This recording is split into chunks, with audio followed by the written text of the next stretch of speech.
Us, gentlemen, namaste, Soke Haisan Kaleak, with another edition of Training with Bob, the training apparatus. What we're going to do is add another flavor to what we've been doing all along. We're going to give Bob some apparel now. Now, I'm a jiu-jitsuan as well, and what I try to do is make sure that I can work with the clothing on the individual, as well as on the ground, as well as standing up. So when I'm striking, I really want to pull them close to me and work my technique. Some of the techniques that I have been taught throughout my martial art career go into chokes, or what I like to refer to as jujijimmies. Jujijimmies is a real popular thing because what I get a chance to do is choke you out with your own clothing. What I want to do in this particular jujijimmy is I'm going to slide my hand up against the side of his neck and his clothing here, and the side of his neck and clothing here, and actually squeeze. So actually, if I look at this technically, it's not the clothing that's actually making the choke. It's actually me tightening my fist and my knuckles going into the side of his neck. And by me pushing that in, that's going to cut off oxygen to his brain.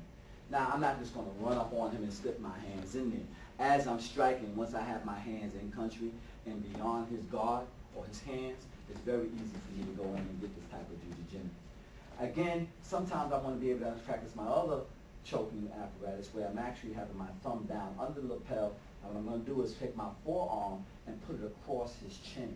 As I tighten up again, the clothing is tightened behind his neck, and as I make a tighter fist and rotate my hand against his windpipe, he can no longer breathe. And as you can see here on Bob, I'm actually choking him out. His neck is being pushed back. But if I do this at the same time on both sides, again, I get a choking action because his clothing is now allowing him to back up out of it, as opposed to trying to choke him with my bare hands where he can move around. Okay? So again, one of the techniques I want to work with this is that I always want to work on my timing on Bob as I hit him twice. Again, when I hit, I don't want to retract. I don't want to hit him and move back. I want to hit and come in. This will be my entry here to come from the opposite side. What I mean by opposite side of entry, I want you to see my hands attached from this side.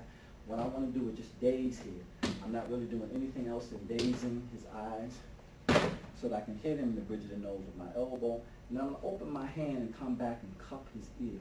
That's going to bust his eardrum. So as again, I'm not trying to slap this and then here.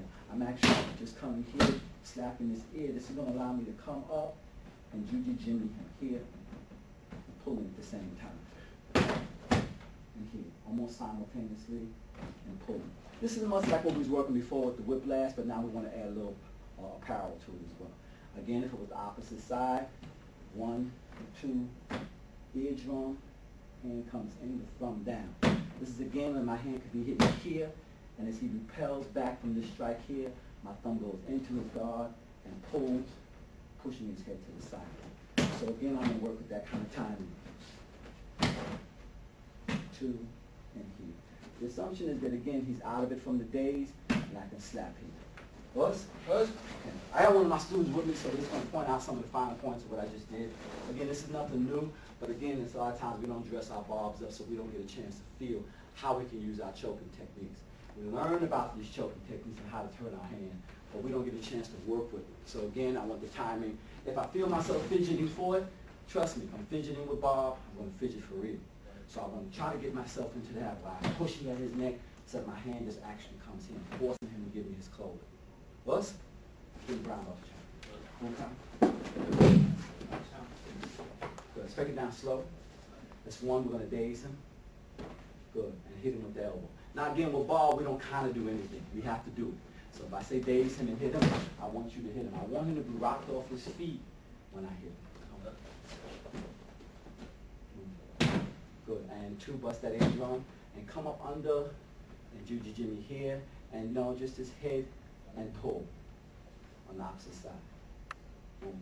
Good. Again. Good. And here. You want to hold his head here because we have his eardrum, and we want to go up under and get his as close to his neck as possible and pull so that his clothing is choking him down. Us? One more time, a little slower. 1, daze, elbow, and pop the ear, and move up. Good. Now as I pop this ear, I want to be down here. I don't want to be up here. It's not my objective. Remember, Bob's too. In this case, he has arms. So after I daze him here and I pop this here, this is going to hurt. It may break the nose and it may not, but it will be enough time for me to be able to get some equilibrium off base here. 1, 2. When I hit this ear, I want to duck, so I come right up under here. I want my hand to come up under, so I have a Juju Jimmy to come up. As I do this, I don't want to choke away. I want to rise when I choke. I want to come up on him. Again, if I was doing this for real, as opponent, I would be dazing him, elbow, pop this ear, and come up and choke right here. As I come up, that's my choke. Again, popping this ear is, listen, that's the sound I want to hear. When I rush that ear into that ear, that upsets his equilibrium. See, he gave me that collar. So 1, 2, I'm just trying to do this because I can't hit him for real. Pop that, that's going to give me that ear. Slide up and check him out. Russ? Russ?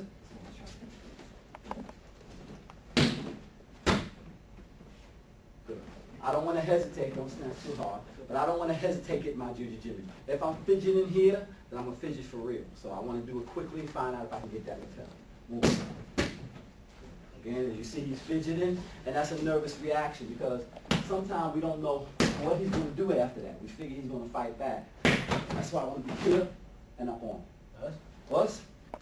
And adding to what we've been doing for the other techniques as far as, again, using our apparatus and using it with paraphernalia on and with some clothing, what we're going to do is just do another type of choking technique where we turn our thumbs out backwards and pull in here, but we're going to use it with both hands. So it's like an X in this position, and we're actually going to pull. If you can see the back of the garment, what happens is the back of the garment tightens behind the back of the neck, and it actually pulls into a choke in the X of my hand.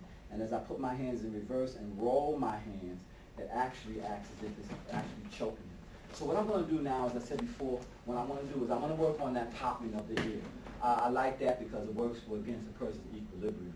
It's not a slap, what I'm just going to do is pop him. But what I'm going to do is I'm also going to hit him from an area that people are not really expecting to get hit from, and that's usually under their chin. Under the chin, no matter how tight you make this, it actually is going to be soft all the time. So as I do this, I actually want to have my hands in what I call a dotting kind of way, and I want to just hit him under the chin as I pop that in. Pop under. Pop under. I want to do it simultaneously.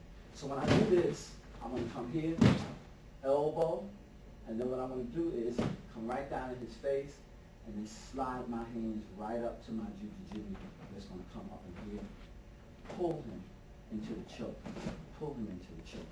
So again, it's 1, 2, again, down in the bridge of the nose, 1, 2, elbow, down his face, his hand comes up in this position and under the chin. And up under the chin and here. My head is close to his head as I pull in. If I was to do this on a live person, and again, I want to slow it down so that I don't hit him with this back of the fist, so I don't hit him with the elbow, so you can see the motion. Is here, the pop of the ear, and here under the chin. As I said before, this area tighten, please tighten. No matter how much he tightens, this area here always remains tender and it's a nerve area. So as I hit here, I get that type of action simultaneously and will upset his equilibrium. Here, down, just set this up for my breaking of the nose here. Making it easy for my hand to slide down here, come up from this position. What I want to do is pull it in as I stand up, snatch it to me, and down. Again, what I'm doing here is I'm going to snatch this down. I'm not going to hit him with a back fist. I'm going to hit him with a hammer. So as I hit this down, I actually drive it down to his belt. I'm not going to do this and come back. I'm going to drive my hand down to his belt. So that brings him down. So again, what I'm doing is set him up, see, and up, down, choke, down. So 2, 3, this is here. Again, I hit him twice. Up, setting this chin up, down, slide, choke, pull, and down. Us. So as I watch it on the dummy, let's do it slow. Right, so 1, 2, hammer, and slide from here, back, and up. Rock him away, and catch him before he rocks back. So I really want to push him away and catch him on the way back. This pushing him away is actually strengthening my here. So I really want to pull him in and then back. Good. That slapping says he was out of it at the time. Again, I want to have some accuracy on my strikes. 1, 2, 3. Again, 1, 2. This is following. 3, and then down, turning my hand in. 2, 3, down.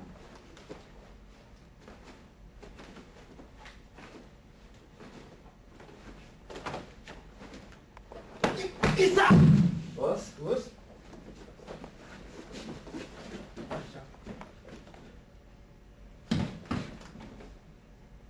Good. Again, let's catch him with that back foot. 1, 2. Good. Excellent. Again, just trying to work with my reverse juji jimmies and my nami-juji jimmies without squeezing him on the neck. Again, I'm hoping that's helpful. If we try to work on some of our other techniques that we go around, we have one more I just wanted to show you. Again, I'm hoping that this is appreciative to you in the sense of learning how to fidget and get in there. A lot of times if we're fidgeting here, again, that's just great training so we don't have to fidget with a person's clothes in the street, and we know that clothing can actually help us in our self-defense techniques. This particular technique, I just happen to name it necktie. Necktie is basically, what I want to do is come up with a reverse shoe jimmy coming here, and I'm going to take this other part of his garment and pull it down like I'm pulling a necktie. So I want to put my hand here and pull it down. Now I'm not pulling across, I'm pulling down. If you can see by his garment here, pulling down, pulls him off his balance, and it also pulls him into the choke. Because I'm pushing up with my opposite hand. So I'm having here.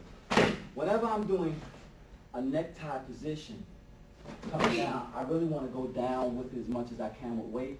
If I go down, that helps me come up out of it a lot easier. So again, as I come here and come down, I'm going to come down and pull here, pulling down. Again, the same thing happens with necktie. When I'm coming here, 2, coming around, I'm going to grab from the opposite side, pulling down and up at the same time, so I get pulling around here at the side of the neck and pulling down at the same time. Down, 2, 3, he's out. I'm coming around, I'm pulling down, I'm pulling around into my choke, and pulling out, and down.